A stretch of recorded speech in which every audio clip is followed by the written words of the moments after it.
Greetings to you. My name is Tara Brabazon and I'm the Dean of Graduate Research at Flinders University, and welcome to Vlog 199, How to Manage Opportunities and Create Priorities. Fantastic request from Ashley. Hello Ashley.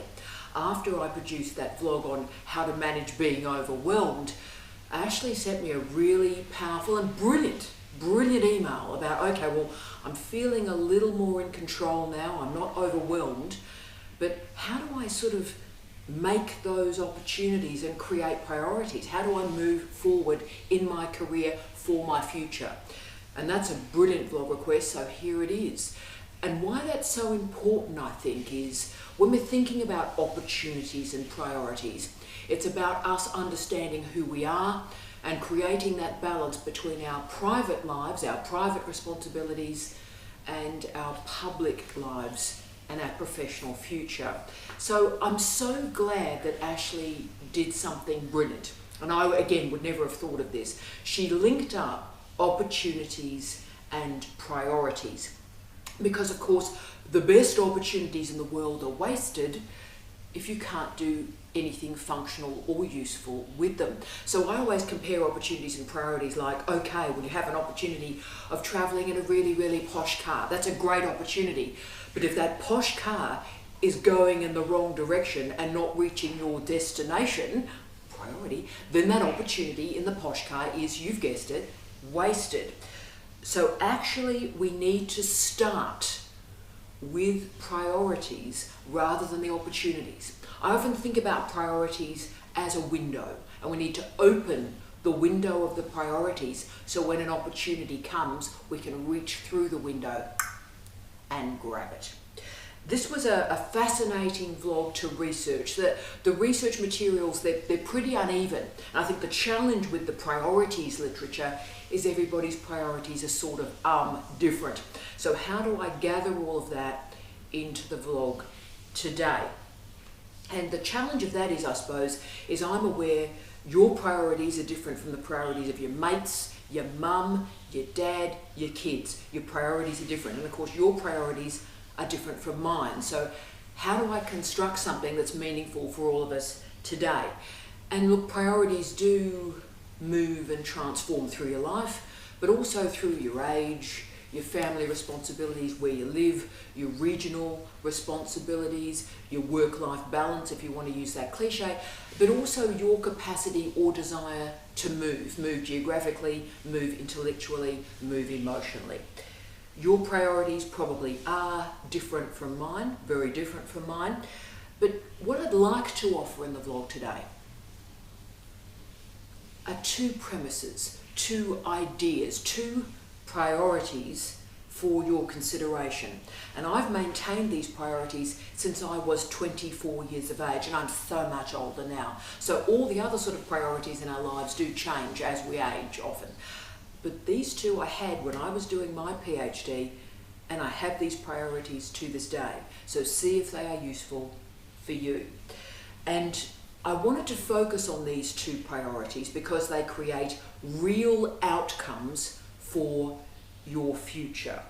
So here are the two priorities that have, I suppose, propelled my career. Firstly, publishing is a priority. Publishing is a priority. So if you receive an opportunity to produce a piece of journalism, produce a refereed article, to produce a book chapter, to produce a book, you know what? Grab it. Say yes, always say yes, bang. Publishing is a priority. And the reason why I always say yes to publishing is that provides opportunities for your future. So that means, therefore, your schedule on your daily and weekly basis must be open enough so that if that opportunity arises, you can reach through that window and you can grab it. My second priority is also an important one. Second priority, anything that adds a line to your CV, grab it. So that could be professional development opportunities, it could be teaching and learning opportunities, it could be a representational role in your university, in your discipline, in a professional association that you're a member of. So if it adds a line to your CV, say yes. So publishing, say yes. Add a line to your CV, say yes. They're the only two priorities. Thanks. Now, it is important at your stage of career, as it is important in my stage of the career, that our priorities are very sound and very clear. And you might have all sorts of different things that happen in your life, but there's something really powerful early on in your career about deciding on two priorities, and they become the bedrock of your professional life. So we'll talk about the other possibilities and priorities and how we facilitate that. But I tell you what, just today, start with these two priorities and see if they are useful for you. So let's walk them around a bit in the vlog. Now, Ashley stated to me in the request for this particular topic, quote, "We can't do everything if we want to do it well," end of quote. And she particularly wanted priorities that renders her competitive for future positions. So, as I've always said, team, no one can take your publications off you. All sorts of bad things happen in the workplace and universities in our private life, but you know what? No one can take those publications off you. And when I go and do speeches around the world, it's so amazing what happens in the room, the vibe of the room when I'm introducing at Tara Brabazon, 20 books, over 200 refereed articles, journalist for the Times Higher Education. And when that's part of the introduction, the room sort of becomes a bit, ooh. So whatever else you do, the publications matter. No one can take those publications off you. And if you're adding something to your CV, it's showing lifelong learning, and it's showing every single day, every single week, you're learning something new. So therefore, to make the space for these two priorities, you have to say no. And you have to say no a lot. But the strategic yeses that you offer in relation to these priorities will move your career quickly onto where you would like to be. This creates some pretty rapid momentum.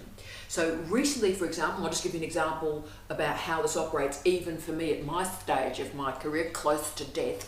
I received a request, was it a month ago, completely out of the blue, to be an external professor, an external assessor for a university in Israel.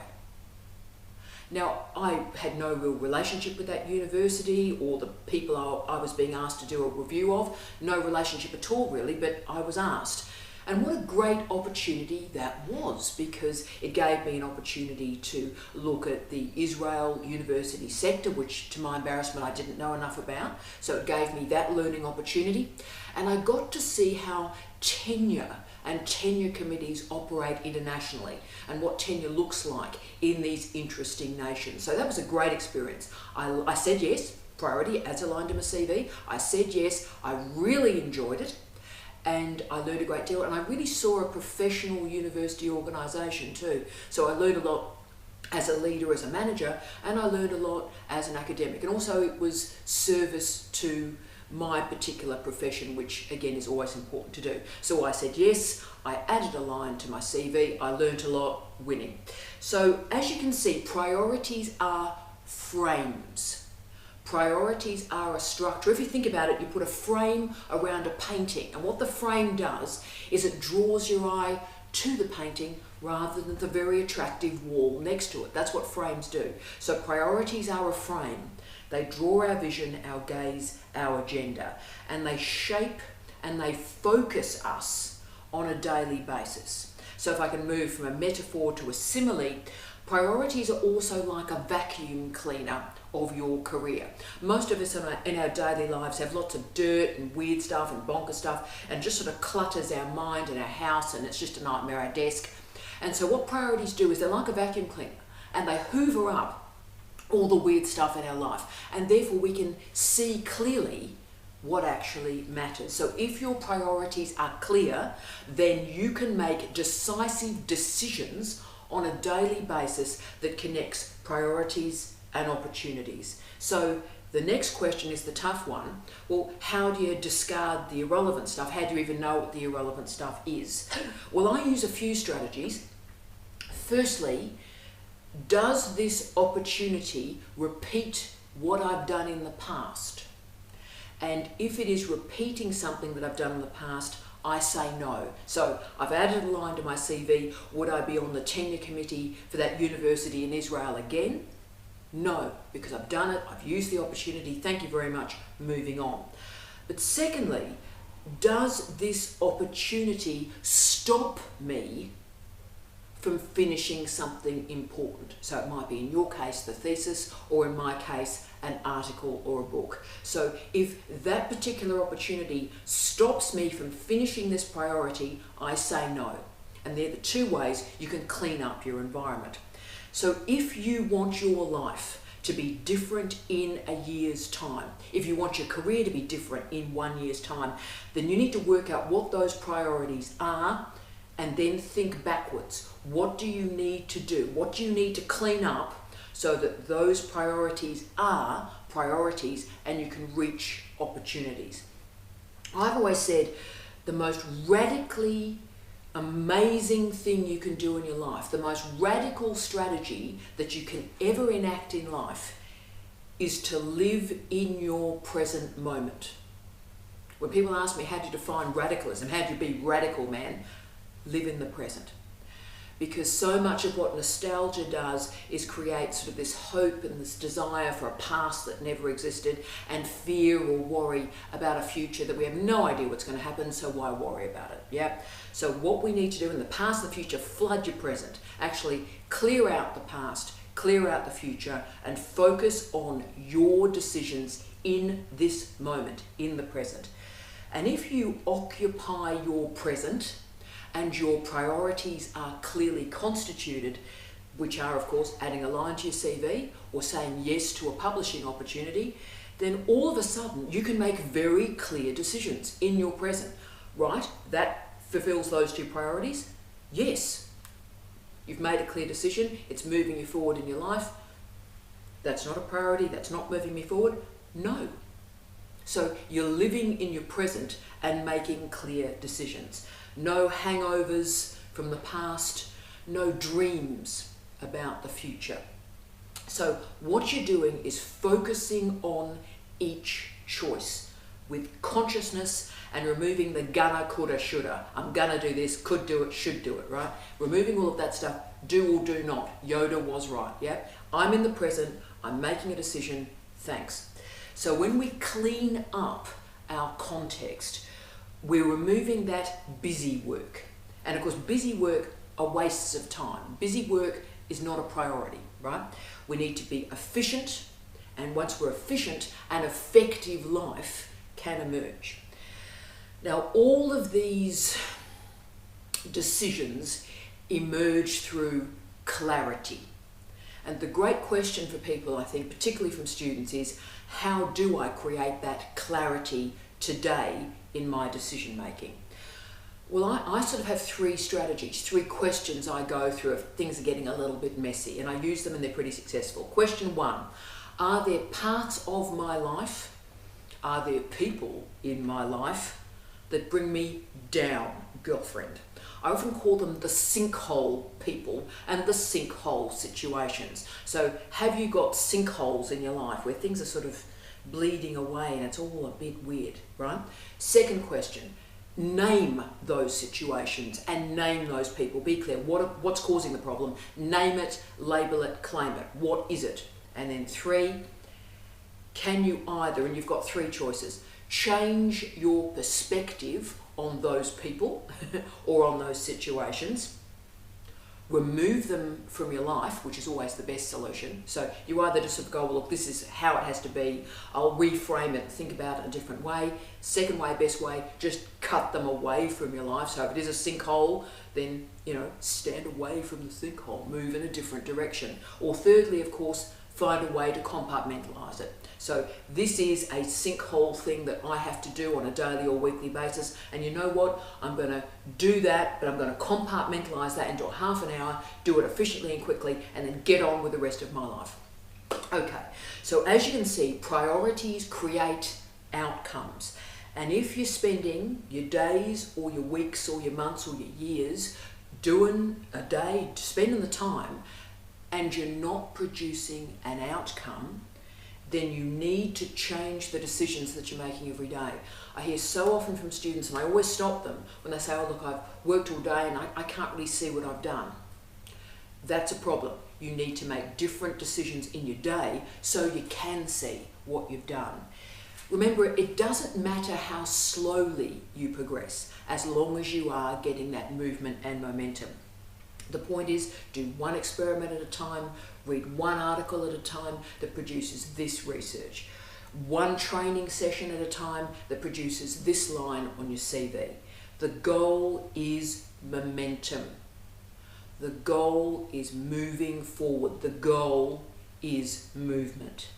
Now, if days go by where you are not producing outcomes, then you need to revisit your priorities and the decisions that you're making on a daily basis. Use that vacuum, clean up your life. And of course, what makes me laugh is we've got overplanners in life, okay? Some of the most inefficient people I know in life are the people that do the lists. You know, the people that go, I'm going to just list. I think I've got a new app that can list what I need to do on a daily basis. So the listers are a problem because what they're doing is they're overscheduling and they're rendering themselves busy. So they end up with 15 things on their list and they basically can only do one of them, and they're so overwhelmed by the 15 that they sort of go and have a gin and tonic, right? So never give yourself more than 5 tasks in a day. And in my daily work professional life, I give myself 2 tasks every day. And those tasks I start and I finish. So it's very important that we do not confuse busyness with priorities. Pick an outcome that you can see. Here's the start, here's the finish, and finish it. So I approach work every single day with 2 priorities. And before I even start it, and I do them first. This is the start, this is the finish. So before I have to do other people's stuff and react and get involved in all the emails and stuff, I have 2 priorities and I get to work and I do those jobs first. So I've done that and then I move to other people's business. Similarly with research, and you know I plan my research on New Year's Day every year, and I've done that on my big whiteboard, it's upstairs. And I give myself, remember I have 2 hours research every morning, okay, from basically 2 a.m. sometimes to about 4:30. I can sometimes click in another half an hour. And basically it's 2 hours a morning. And I give myself 1 research job every week that I complete in 2-hour blocks during that week. So I only have the mornings and I use it efficiently because fewer goals are better goals. So plan less, focus more, and your priorities emerge. And remember, never start anything without an outcome in place. Start with the end in mind. Now, of course, this strategy removes excuses. Excuses block us assembling priorities. The greater question you have to ask is, why are you making excuses? You know, here we go. So it's the people, oh, I didn't do it because.